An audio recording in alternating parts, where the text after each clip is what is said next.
September the 8th, 2022, Queen Elizabeth II has died at Balmoral Castle in Scotland. Elizabeth II was queen since 1952. In that time, she made that title utterly her own. Now that the beloved monarch has died, it might surprise you that we know exactly what will happen next. The world's governments and media have been preparing for it for decades.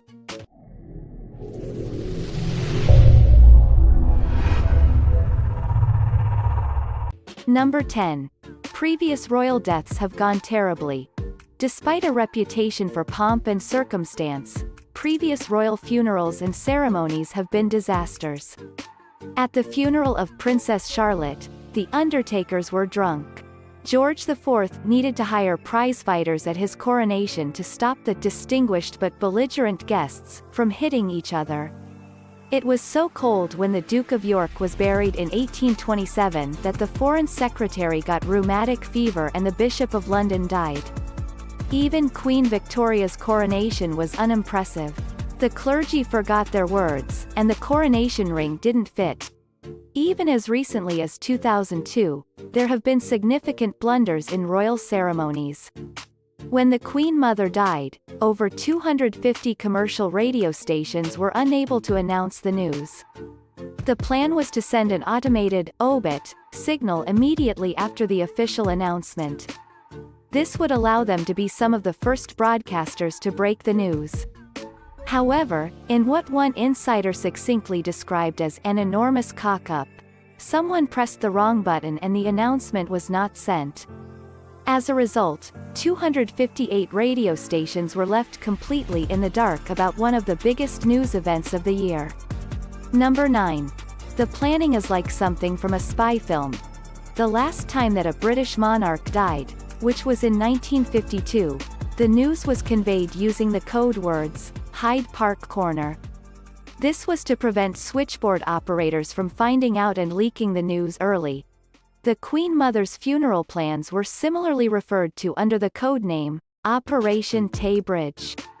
For Elizabeth II, the plans for her passing are named Operation London Bridge, and read like a manual for a secret military operation. The Prime Minister will be awakened and told by civil servants that London Bridge is down. This cryptic code phrase signifies that the Queen is dead, although we wonder what they'll say if the actual London Bridge collapses. Things could get pretty confusing if the Queen dies in a bridge collapse. Next, the Foreign Office's Global Response Center will send the news from a secret location via closed channels to the 15 foreign governments where the Queen is a head of state. The news will also be sent to the 36 nations of the Commonwealth where the Queen serves as a symbolic figurehead. For all this secrecy, chances are the rest of the world will find out only moments later. The Press Association will receive the news of her death within an hour of the Prime Minister. Number 8. It will be the biggest funeral in human history. When the Queen joins the great majority, it will be the largest funeral of all time, if not the most viewed event in human history. Diana's death had more than 1 million people turning out in person to watch the funeral procession. Worldwide, there were as many as 2.5 billion people watching on TV. By all estimates, the Queen's funeral is expected to absolutely dwarf these figures. George VI had 305,000 subjects visit his coffin to pay their respects, creating a line that was 6.4 kilometers long.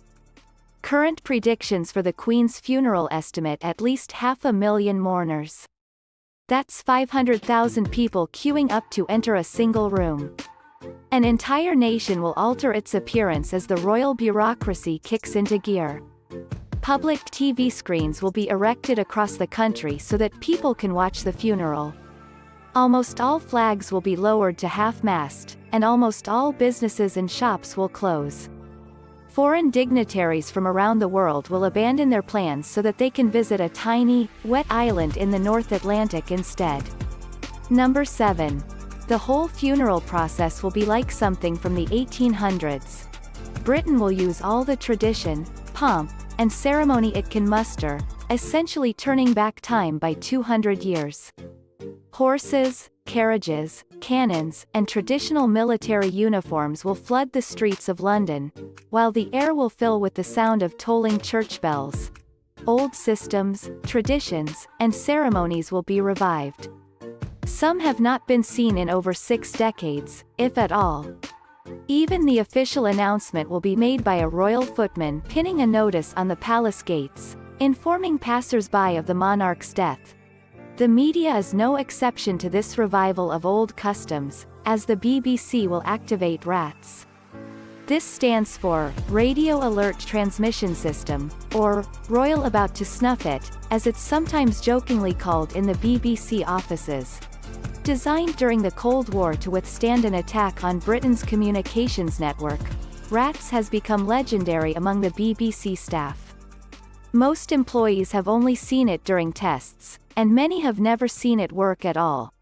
Bear in mind, this is a nation which recently had to delay the opening of Parliament by several days because the ink hadn't dried on the goatskin parchment from which the opening speech would be read.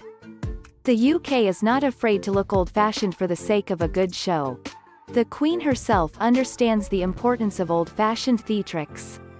"I have to be seen to be believed," is supposedly one of her catchphrases, which amusingly implies that the Queen has many catchphrases. Number 6. Everything is already planned out to the last minute. Operation London Bridge is meticulously planned out, often down to the minute. For instance, Prince Charles will be officially proclaimed king at 11 a.m. the day after the Queen's death. On the day of the funeral, Big Ben will strike at 9 a.m., and the coffin will reach Westminster Abbey's doors at 11 a.m. Outside of Britain, other governments have their secretive arrangements. Ottawa's federal government refuses to reveal their plan for the Queen's death, reserving it for cabinet ministers and senior advisors. Almost every media outlet also has drills and systems in place to prepare in case the reigning monarch assumes room temperature. Radio stations have pre-arranged playlists of appropriately somber music. Chris Price of BBC Radio 1 has claimed that if you ever hear the song, Haunted Dance Hall Nursery Remix, by Sabres of Paradise, then some horrific event or major death has just occurred. TV schedules can be changed at a moment's notice to remove any risque humor on the fateful day. Comedy will still be broadcast, but most satirical or dark humor will be taken off the air. Media organizations the world over are ready to go.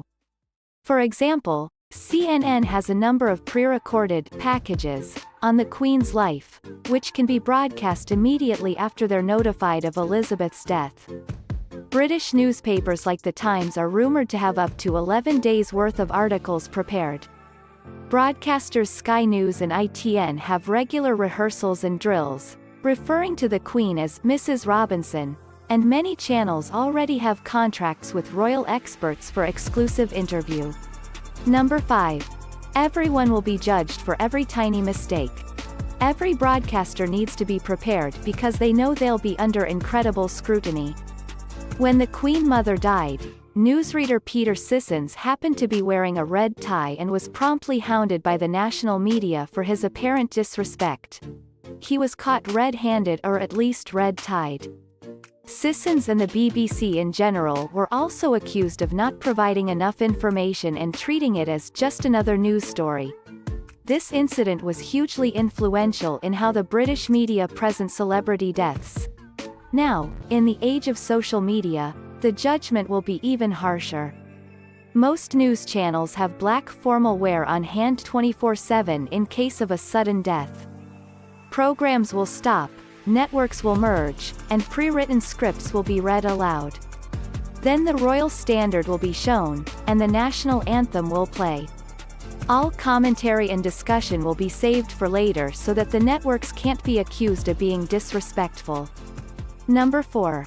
British national identity will completely change. Huge swaths of British culture rely upon Queen Elizabeth's identity. She became queen while Truman was president of the United States and Stalin was leader of the Soviet Union. Her face adorns British currency, while her insignia sits on the uniforms of the police and the military. The British national anthem is literally named after her, God Save the Queen. All this will have to change. New currency will be printed immediately, the national anthem will change to God Save the King, passports will be replaced, military insignia will be updated, new stamps will be printed, and even minor things like mailboxes will have to be altered. When Elizabeth II became queen, mailboxes in Scotland were vandalized. This is because Scotland never had a Queen Elizabeth I, as England and Scotland were independent at the time. Scottish people were angry that English history was seen as more important than theirs. Number 3. It will cost the economy billions. The immediate cost of the Queen's death will be huge. The UK economy will lose billions from lost working hours, not to mention the costs of the funeral and the next coronation. In the 12 days after Elizabeth's passing, shops and banks across the country will close as an act of mourning and respect. Both the Queen's funeral and Prince Charles's coronation will become national holidays, each costing the economy between £1.2 billion and £6 billion. While the predicted influx of tourists may offset some of these costs, Britain's economy will be worse off than before. Every mention of Brexit causes the pound to lose value, so the death of a world-famous national figurehead is sure to cause some economic uncertainty. Number 2. The Commonwealth might fall apart. The Queen is not just the monarch of the UK but also of Canada, Australia, Jamaica, and a dozen other countries. She is head of the Commonwealth, too, which includes nations such as India and South Africa.